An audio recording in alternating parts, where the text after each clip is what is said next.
age. Probably it will be very different for sure. Mm-hmm. Okay, yeah, right. so maybe we can start your presentation. So thank you very much for giving a talk here today. So our speaker today is Taishi Kayano. He will talk about averted number of COVID-19 cases and deaths directly attributed to vaccination program in Japan. So please, you can start. Okay. My name is Taishi Kayano. I'm working at Kyoto University in Japan with Professor Nishira Hiroshi. And first of all, thank you very much for giving me this opportunity. And I'm very happy to share my research with you. So please feel free to ask me if you have any questions or give me comments. So that'll be helpful. So let me start my talk. The title is Averted Number of COVID-19 Cases and Death Directly Attributed to Vaccination Program in Japan. Let me check here.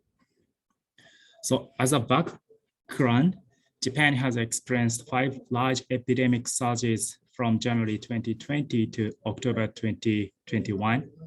As a result, by the end of October, more than 1.7 million confirmed cases and 18,000 deaths were counted. And currently, we are now facing the 6th epidemic surge. However, thanks to the vaccination rollout, the number of infections, cases, hospitalizations, and deaths related to COVID-19 has decreased in many countries, especially in high-income countries. When it comes to the vaccination program in Japan, the program prioritizing mainly healthcare professionals started on 17 February 2021. Consequently, nationwide mass vaccination started on 12 April, initially targeting older people.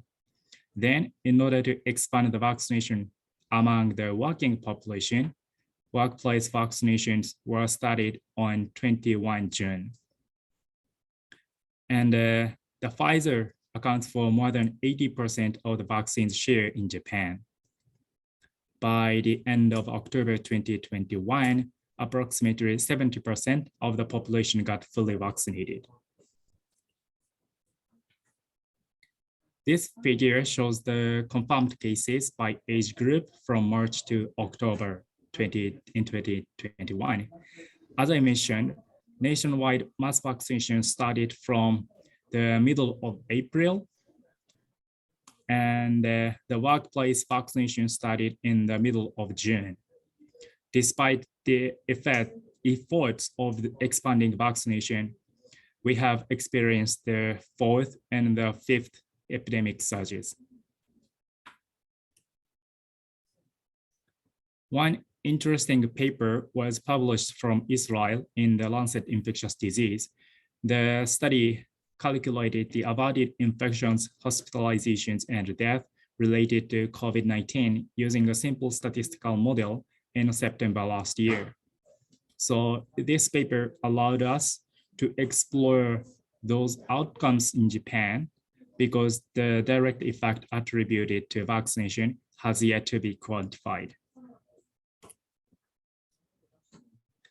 Therefore, the objective of this study is to compare the risk between vaccinated and unvaccinated people. In other words, we estimated the averted number of COVID-19 cases and death directly attributable to mass vaccination campaign by age and sex. So simply put, we calculated the difference of cumulative incidences between unvaccinated and at least partly vaccinated people. To do so, we used some data sets. So regarding the vaccination rate, there are 2 monitoring systems in Japan. The Vaccination Record System, VRS, is collecting information about the number of vaccinated people. The system focuses mainly on general vaccination. On the other hand, VSIS monitors the planned vaccination for healthcare professionals and those who are vaccinated in workplace vaccination. So after integrating those data sets and considering reporting delay, we obtained the date of vaccination. Also, we simply assumed that the immunity against SARS-CoV-2 was expected 15 days after the first dose. And when it comes to the epidemiological data of COVID-19, we used the data sets between the beginning of the vaccination rollout and the end of fifth epidemic surge, which was defined as the end of October. And we used confirmed cases who are registered in the national database, which is called HERSIS, with vaccination history. For the death due to the scarcity of HERSIS information, we used publicly available data that local governments collected. However, those deaths don't have sex, age, and vaccination history information. So we allocated each information according to distributions of registered death in HERSIS. Because we considered the reporting delay of death, the research period differed from that of confirmed cases slightly. Now, I'd like to move on to the explanation of statistical analysis. The cumulative incidence of age group A and sex B are expressed like this. A capital C, the capital C represents the cumulative confirmed cases or death of age A and sex B among unvaccinated or vaccinated people. Capital N represents the population estimate by age group and sex in Japan. And a capital V represents the vaccination rate among those who are at least partly vaccinated. We then calculated the total averted cases or death of age group A and sex B, given at least partly vaccinated during the analysis period, which was defined by the following equation. So as I explained in the last slide, this term represents the absolute risk difference resulting from vaccination. And this term, N multiplied by V, means the population size of those who are vaccinated. Then we obtained the averted outcomes. This slide explains the vaccination rate by age and sex, but I already shifted 14 days since they got vaccines. The figures above show the vaccination of people who were at least partly vaccinated for male and for female. And the bottom figures represent the vaccination of fully vaccinated people for male and for female.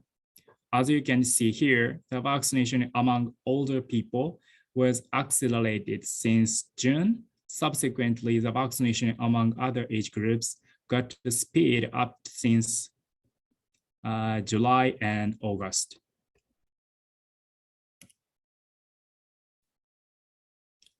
Figure A and B shows the cumulative averted cases attributable to vaccination by age group and sex. A is a male and B is a female. And figure C and D describe the cumulative averted death, C for male and D for females. While the vaccination expanded among the population, the epidemic surges also occurred. That is why many cases and deaths were accumulated as time went by.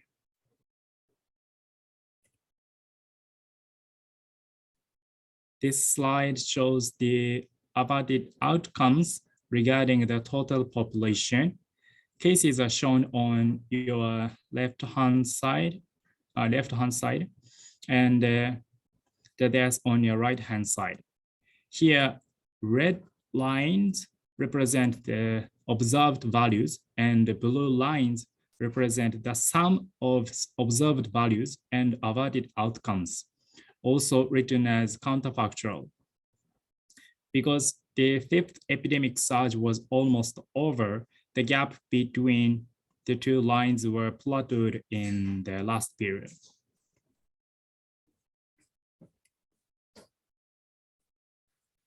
Sorry for the busy slide. This is a table of total averted cases and deaths by age group, sex, and vaccination status. So looking at the difference of sex, female cases were more likely to be averted attributable to vaccination. On the other hand, the total averted death related to COVID-19 for males were more significant than females. I will pick up some points and explain the following slides. Just letting you know beforehand that the following figures were estimated from those who are at least partly vaccinated. People aged over 64 years were the most accumulated averted cases and deaths. Approximately 219,000 cases and 11,000 deaths were averted for males due to vaccination. For females, approximately 311,000 cases and 8,000 deaths were averted.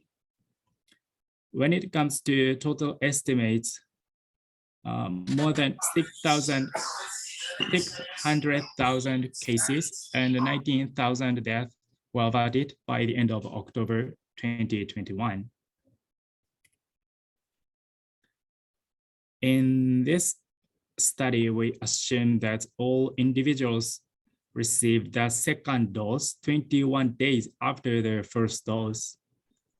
Considering the delay of the immunity, the buildup of the immunity for the first dose, we moved the vaccination date 14 days afterward for the analysis. Also, we assume that vaccination effectiveness for the second dose was expected 7 days after the vaccination date. Therefore, the covered period of the only first dose was considered to be 14 days. So considering these assumptions, our estimates indicate that the effect of the second dose contributed to reducing the COVID-19 cases and the death associated with COVID-19 were by 5.3 times and 6.7 times respectively, as much as those of the first dose. So to summarize this study, as I mentioned in the last slide, by the end of October 2021, 600,000 cases and 19,000 deaths were averted attributable to vaccination in Japan. Compared with the counterfactual estimates, the vaccination reduced the cases by 34% and the death by 67% directly.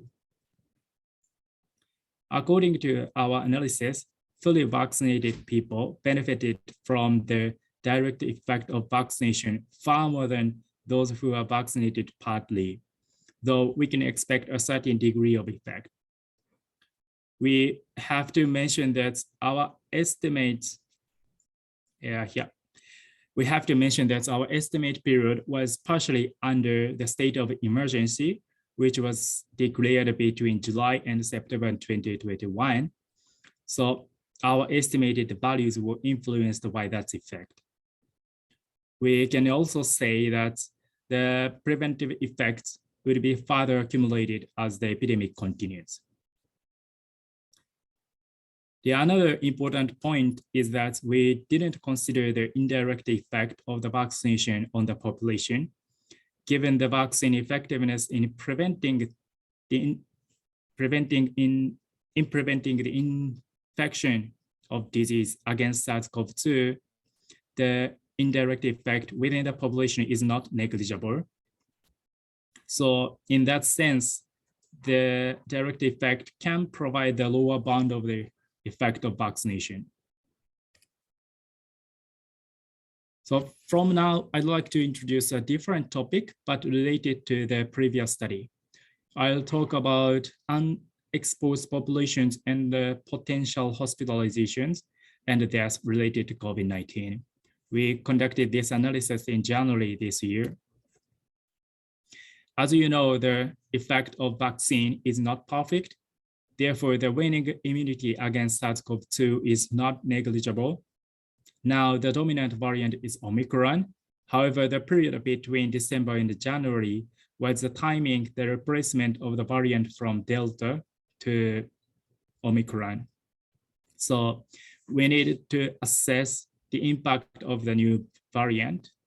This kind of analysis is essential to consider the future outlook of the variants and secure stable medical deliveries to prevent the collapse of healthcare facilities.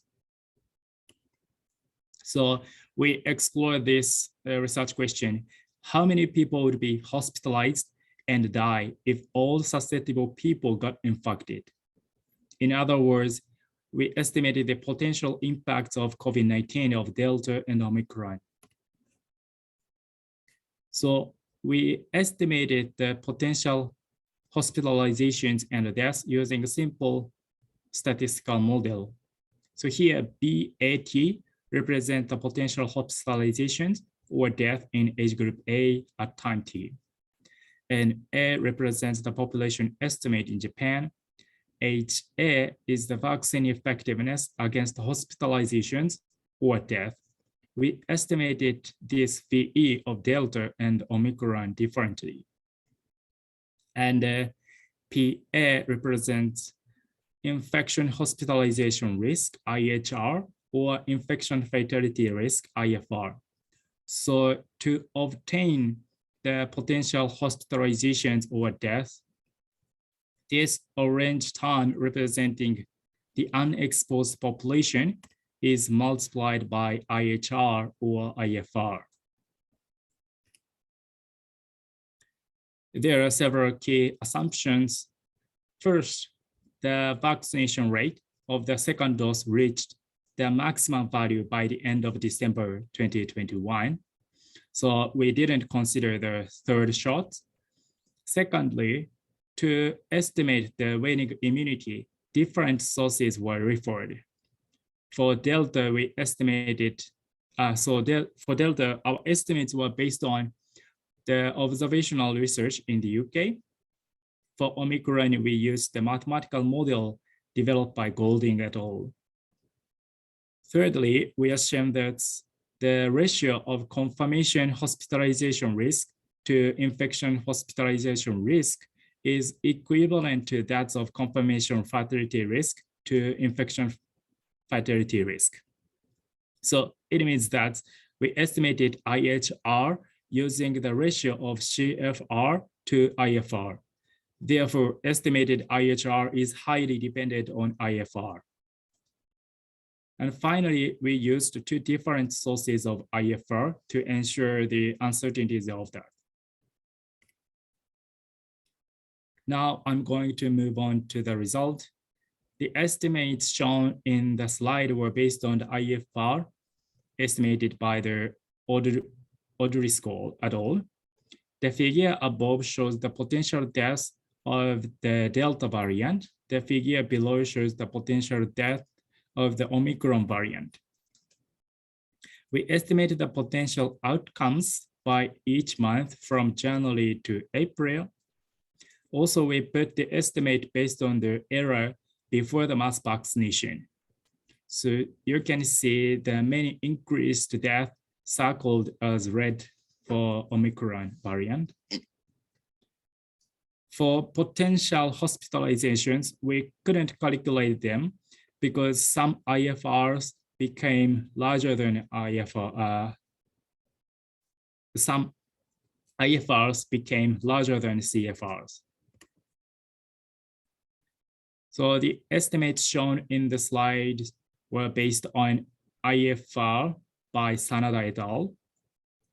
The figures on your left-hand side shows potential hospitalizations, and the figure on your right-hand side shows potential death. These trends are almost similar to those of the previous slide. Comparing the death for Delta variant, we expect much larger than for Omicron. This table shows the comparison of potential death by different IFRs and outcomes by age group against Omicron. Looking at the total number of potential death for Omicron, by April, if all susceptible got infected, we could expect more than 1 million death IFR of Audi school, and more than 600,000 deaths for IFR of Sanada, respectively. So as you can see, the difference between the two estimates were almost double. There are some challenges to be tackled for this analysis. The result is changed significantly if different sources are used, especially IFR. Although the speed of the third dose of vaccination has not been higher than we expected, the estimates could be unrealistic without considering the booster shot. And finally, because the information about confirmed hospitalization risk is really limited, we have to try to ensure the figures of CFRs. Hopefully we can get other sources, other reliable sources in the future. Finally, I'd like to share our latest analysis related to others that I explained today. Now, we are trying to estimate the expected number of deaths in the current strict epidemic surge in Japan. I will share some results, though I won't explain further details. So what we did is here. So what we did is that first, we predict the expected cases by the end of April using the Richards model. The second, we calculate the most recent case fatality risk by age group, considering right censoring. And finally, simply speaking, using the predicted cases and the CFR, we estimate the expected death. These figures show the estimated cases on your left-hand side and the death on your right-hand side. Here, bars represent observed values, and the lines are estimated values. Although the actual calculation to fit the observed data to the Richards model was based on the cumulative incidence, we converted the estimates to the daily cases and death to ensure our model can capture the current situation. So we are now trying to update this analysis every week because, as you can see here, the estimated cases vary in what data sets we used. In addition, real-time case fatality risks are changed. It may be representing the overwhelmed healthcare facilities. So figures show the cases on your left-hand side and the deaths on your right-hand side. So the blue lines were estimated in the previous week.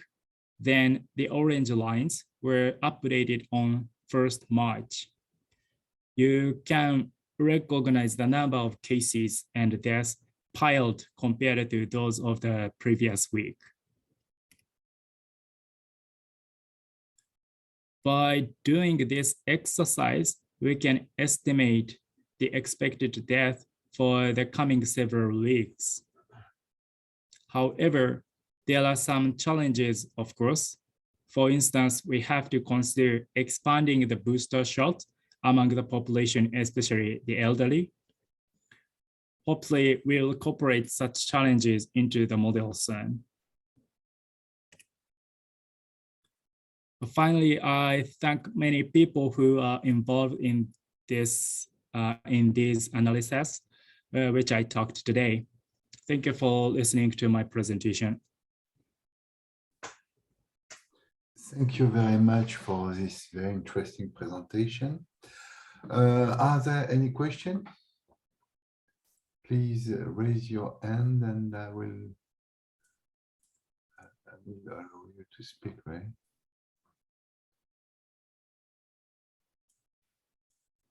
Okay, so maybe I start with one question.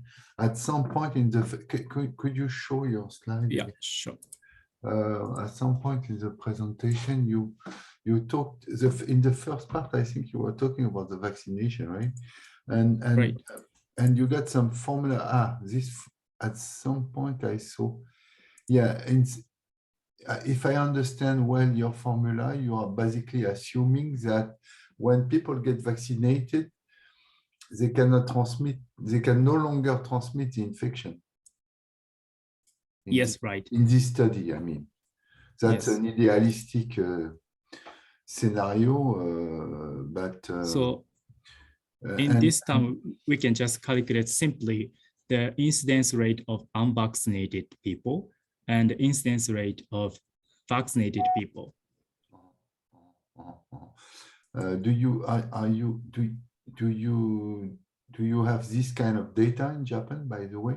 The number of cases by vaccinated and unvaccinated people? So as I explained, so cases we can get from HACCP, which is a national database. So we can have access to that data set, and those of them have the vaccination history, so we can get the information on vaccination. Right.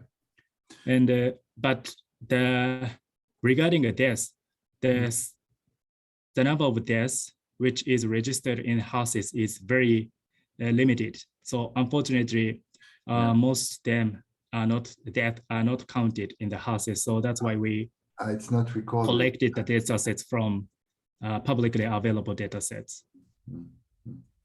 And okay, so you mean in this set of data concerning the deaths, it's not very well, not complete, in fact. Right. That's what you mean, right? Yeah, it's difficult to collect it anyway. Yeah. So that's why how can I say, the allocation of this is highly dependent on the death which are already registered in HACCP. Right. So because we allocated these cases using the information registered in HACCP. What about at some point I saw some confidence interval concerning those curves here. How do you get this confidence interval? How do you determine that? Regarding the confidence interval, I just using the Bordeaux method of the risk difference. So that's why the confidence interval is getting Bordeaux method, bigger. you say? Oh, okay. The Bordeaux method I used. I don't know this one, but I assume that consists to assume that there is some randomness on your parameter somewhere, right? Probably. Okay. So are there any other questions? Please don't hesitate.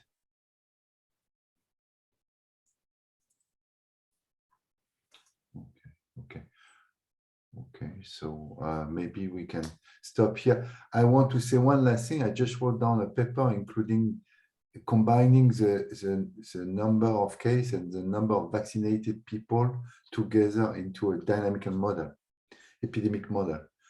So I found a nice way to I will check it later. to combine that. And in fact, we are working right now on the paper where the vaccinated can transmit also infection. That's why I asked you about the data, by the way.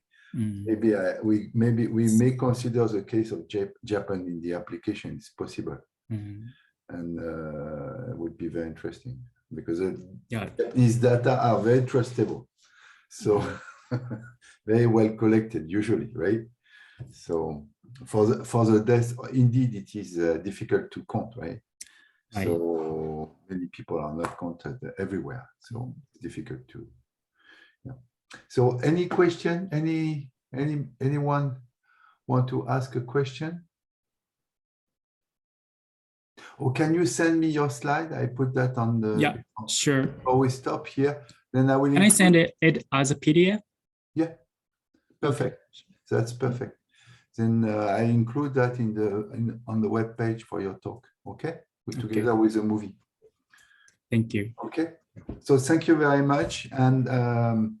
And maybe I send you the reference for the paper about vaccination I was just talking about. Yeah, yes, please.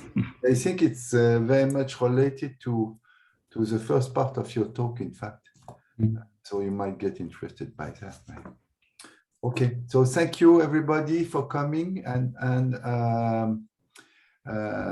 see you next time. Okay, bye-bye, everybody. Bye-bye.